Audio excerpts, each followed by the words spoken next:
Question 24. In the future, you may be able to read your own genome and find your specific health risk. Would you want to know? What would be the advantage and disadvantages knowing our possible future?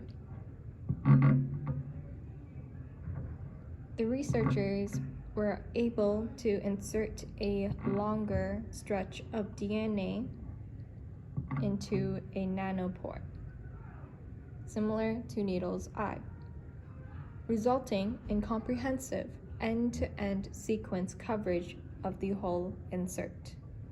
The researchers can now understand a long, jumbled DNA stretch packed of repeats using their nanopore sequencing technology. Individuals do not own their DNA or any other body tissue to that extent under present law, and this is valid. No one has original control over DNA because it is naturally occurring and cannot be changed outside of a laboratory. And if they did own it, there would be some unwelcome consequences right away. You may not have symptoms if you carry a gene or a rare disease.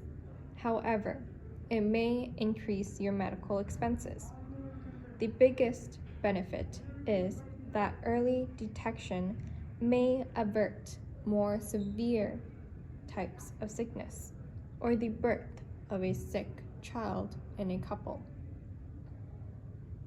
The biggest downside is that if an individual was not previously aware of an elevated risk of getting a condition with no cure, it may cause psychological stress. The major goal of genome sequencing is to collect medically useful information for future care. Even in asymptomatic patients, genomic sequencing can offer information on genetic variations that potentially cause disease or increase the risk of disease development. The majority of doctors aren't taught how to elevate genomic data. It's possible that a person's DNA contains information that they do not want to know. For example, a patient's genome is sequenced to find the most effective treatment.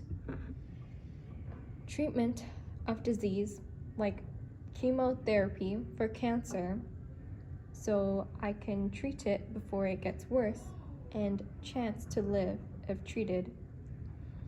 Changing behavior and lifestyle for a lower risk of getting the disease or worsening it. So these are the positive impacts of knowing, and I think I would rather know. But then the cons or the disadvantage is cost, because it can be quite expensive, with being a little over $1,000. Ethics, it could be used against you and privacy concerns may develop. Stress, because you may be unable to live life peacefully like you used to prior knowing. Okay, question 25. You are a researcher who wishes to isolate and remove a gene from a human chromosome and incorporate it into plasmid vector.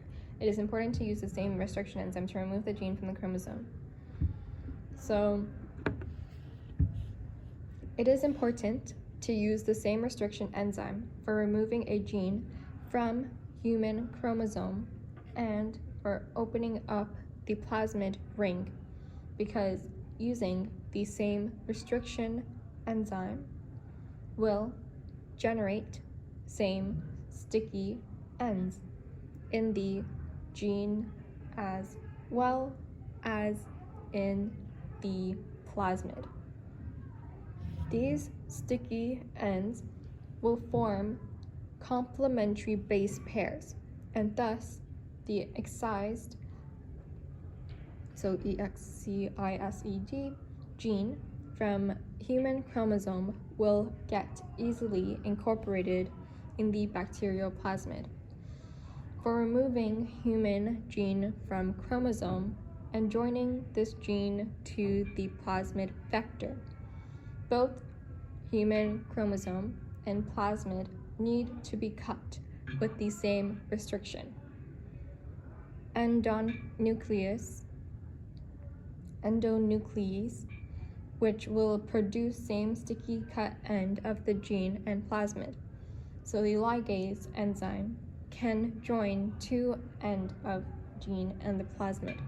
If you cut these two with separate restriction enzymes, it will produce different sticky ends, which cannot be joined by the ligase enzyme to transfer to the plasmid ring.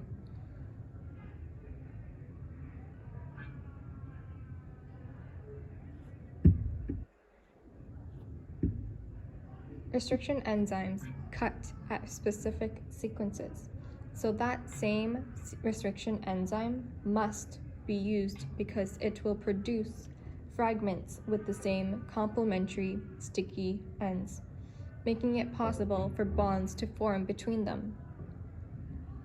Restriction enzymes are a protein isolated from bacteria that cleaves DNA sequences at sequence-specific sites, producing DNA fragments with a known sequence at each end. The main application of restriction enzyme is construction of restriction maps, construction of DNA fingerprints, recombinant DNA technology. And that's it.